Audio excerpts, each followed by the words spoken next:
మావోయిస్టుల దగ్గర అంటే డంప్‌లో ఒక నోట్ల కట్టలు దొరికినట్టు 400 కోట్ల డబ్బులు దొరికినట్టు 400 కేజీల బంగారం దొరికినట్టు చెప్తున్నారు సార్. అసలు డంప్ అంటే ఏంటి? అసలు ఈ డబ్బంతా ఎక్కడి నుంచి వచ్చింది? ఈ బంగారం ఎక్కడి నుంచి తీసుకొచ్చారు? అంటే ఈ ఫండ్ ఎవరన్నా ఇచ్చారా? లేకపోతే వీళ్ళు ఏమన్నా ఎక్కడి నుంచి తెచ్చారా? ఏంటి సార్ అసలు? దీని పూర్తి వివరాలు చెప్పండి సార్. ఇప్పుడు ఒక వార్త దేశవ్యాప్తంగా వైరల్ అవుతుంది. అదేంటంటే మావోయిస్టుల దగ్గర ఒక పెద్ద కొన్ని డంప్స్ దొరికాయని. ఆ డంప్స్లో 400 కేజీల బంగారు, 400 కోట్ల నోట్ల కట్టలు దొరికాయనేది చెప్తున్నారు. సో అసలు ఈ డంపులు అంటే ఏంటి, మావోయిస్టులకి ఇంత ఫండ్ ఎక్కడి నుంచి వస్తుంది, వాళ్ళు ఎలా ఈ ఫండ్ని దాచిపెడతారు, ఇప్పుడు ఇన్వెస్టిగేటివ్ ఏజెన్సీలు దీన్ని ఎలా ఫైండ్ అవుట్ చేశారు, ఈ విషయాల గురించి మనం మాట్లాడుకుందాం.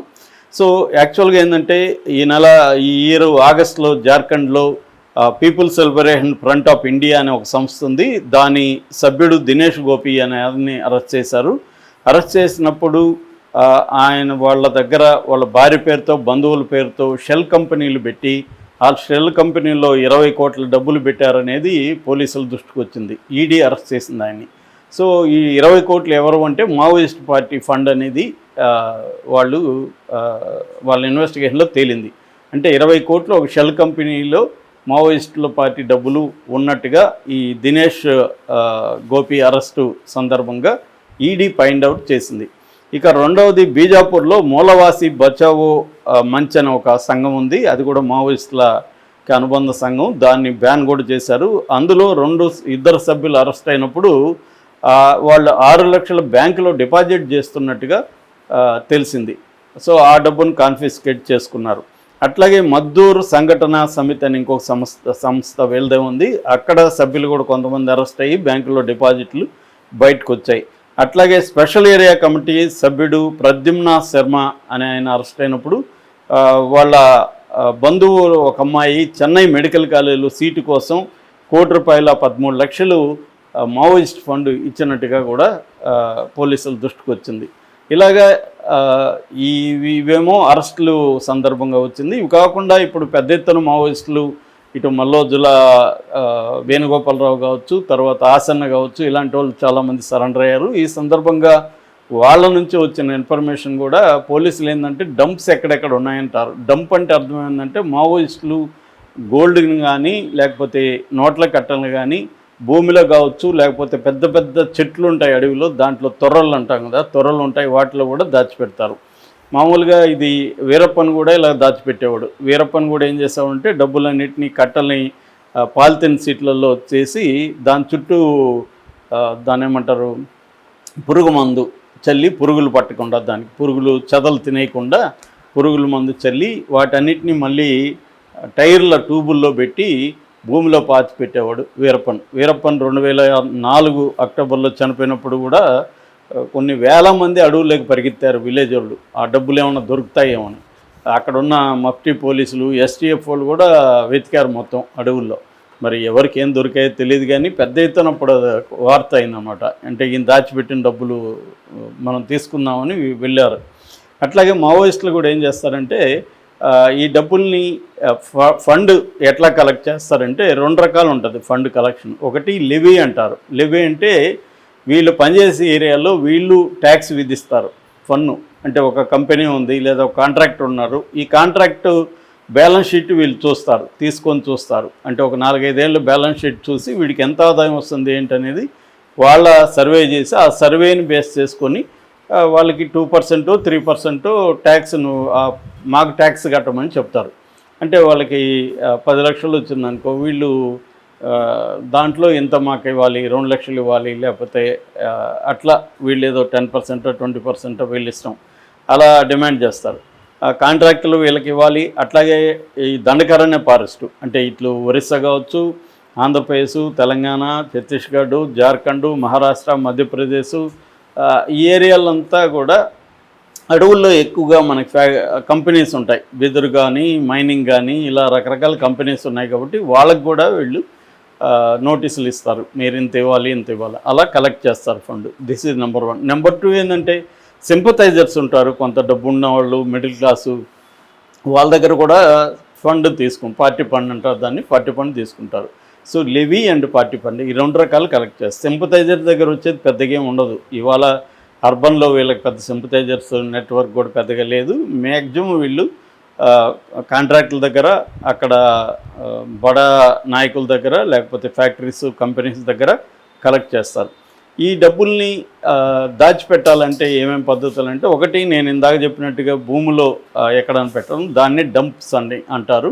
రెండవది తమ సింపథైజర్స్ వాళ్ళ ద్వారా బ్యాంక్ అకౌంట్లలో వేసి పెట్టడం. ఇప్పుడు నేను మావోయిస్టు, నువ్వు సింపథైజర్, నీకేదో నేను ఒక 10 లక్షలు ఇస్తే నువ్వు ఎక్కడో డిపాజిట్ చేస్తావు బ్యాంకులో, నేను అడిగినప్పుడు మళ్ళీ దాన్ని తీసిస్తావు. అలాగా డిపాజిట్లు చేయడం. మూడవది వీళ్ళే కొన్ని కంపెనీలు పెట్టించి సింపథైజర్ల దగ్గర ఆ కంపెనీల్లో డబ్బులు ఇన్వెస్ట్ చేయడం.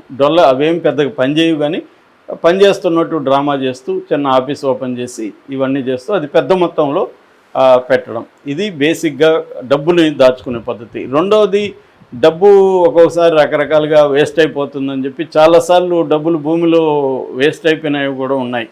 అంటే కొంతమంది ఎవరికో అనుకోకుండా కనబడడం, లేకపోతే ఎక్కడ పెట్టామనేది మర్చిపోవడం, లేకపోతే ఆ పెట్టిన అతను ఎన్కౌంటర్లో చనిపోవడం, ఇలాగా కొంత డబ్బులు పోయినాయి. దానివల్ల ఏం చేశారంటే గోల్డ్ చేద్దాం, బిస్కెట్లు.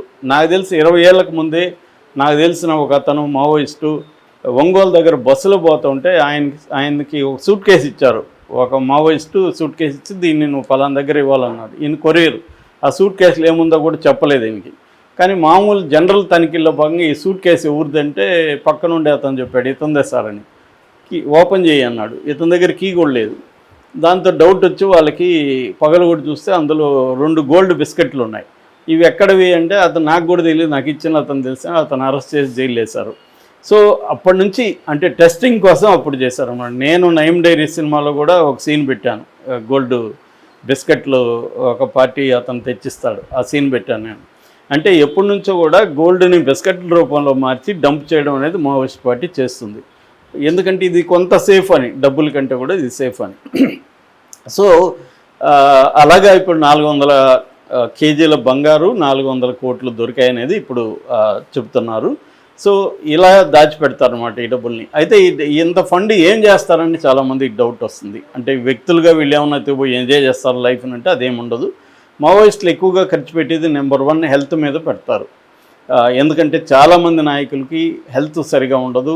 వాటిని హెల్త్ కోసం ఏంటంటే దగ్గరలో అడవుల్లో మంచి వైద్యం ఉండదు కాబట్టి పెద్ద పెద్ద సిటీల్లో వెళ్ళాలి, మంచి హోటల్లో రూములు తీసుకోవాలి డౌట్లు రాకుండా. సో మంచి హాస్పిటల్లో త్వరగా, కార్పొరేట్ హాస్పిటల్లో వైద్యం ఎంత ఖర్చు అవుతుందో మనకు తెలుసు. అందువల్ల మావోయిస్టులకి దాదాపు జబ్బులు లేని వాళ్ళు ఎవరు ఉండరు, అందరికీ సుదీర్ఘకాలం జబ్బులు ఉంటాయి. సో వాటికి వైద్యం కోసం నెంబర్ 1 పెడతారు. నెంబర్ 2 ఆయుధాలు కొనుక్కోవడం కోసం పెడతారు. వెపన్స్ కొనాలి. రెండోది వెపన్స్ ఫ్యాక్టరీ ఉంటుంది, గ్రెనేడ్ కానీ తపంచ అంటారు, 12 బోర్ గన్ను ఇలాంటివి వీళ్ళే తయారు చేస్తారు. సో దానికి కూడా డబ్బులు పెడతారు. అలాగే ట్రావెల్కి, బయటికి వెళ్ళేటప్పుడు ట్రావెల్కి కావచ్చు. రెండోది చాలామందికి 3 నెలలకి ఒక పార్టీ ఫండ్ లాగా, అంటే ఒక భత్యంలో జీతంలాగా ఇస్తారు. ఇప్పుడు ఒక అర్బన్లో ఒక నక్సలైట్ ఉన్నాడు, అతనికి 3 నెలలకు ఒకసారి ఫండ్ ఇస్తారు. ఈ ఫండ్ని లెక్కలు రాయాలి, బిల్లు బుక్ లాగా ఒక ప్రింటెడ్ బుక్స్ ఇస్తారు. ఆ బుక్లో ట్రావెల్కి ఎంత అవన్నీ ఉంటాయన్నమాట, వాటిలో రాయాలి. ఫుడ్కి ఎంత, ట్రావెల్కి ఎంత, ఇతర రెంట్ ఉంటే రెంట్, ఇవన్నీ రాసి సబ్మిట్ చేయాలి. ఆడిటింగ్ ఉంటుంది, ప్రతి సమావేశంలో మొత్తం ఆడిటింగ్ ఉంటుంది, ఇంటర్నల్గా ఆడిటింగ్ ఉంటుంది, లెక్కలు చూపించాలి. సో ఇలా పకడ్బందీగా ఉంటుంది మావోయిస్ట్ పార్టీ ఆర్గనైజేషన్లో. కాబట్టి రెండోది ఆయుధాలకు అవుతుంది, నేను చెప్పినట్టు ట్రావెల్కి అవుతుంది, ఫుడ్కి అవుతుంది, ఇంకా డంప్స్ మెయింటైన్ చేయడానికి అవుతుంది.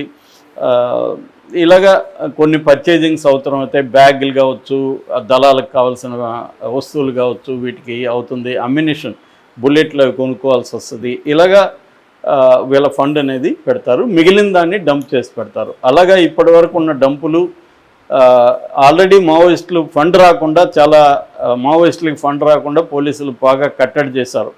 అయితే 5-6 ఏళ్ళకి సరిపడే డంపులు ఇప్పటికి కూడా ఉన్నాయనేది పోలీసులకు అందుతున్న ఇన్ఫర్మేషన్.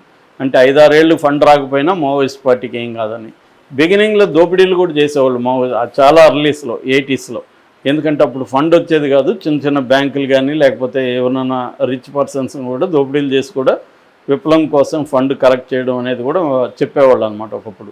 సో ఇప్పుడు అవసరం రాదు. ఇప్పుడు బ్రహ్మాండమైన మావోయిస్టులకి ఫండ్ సమస్య అనేది లేదు నాకు తెలిసి.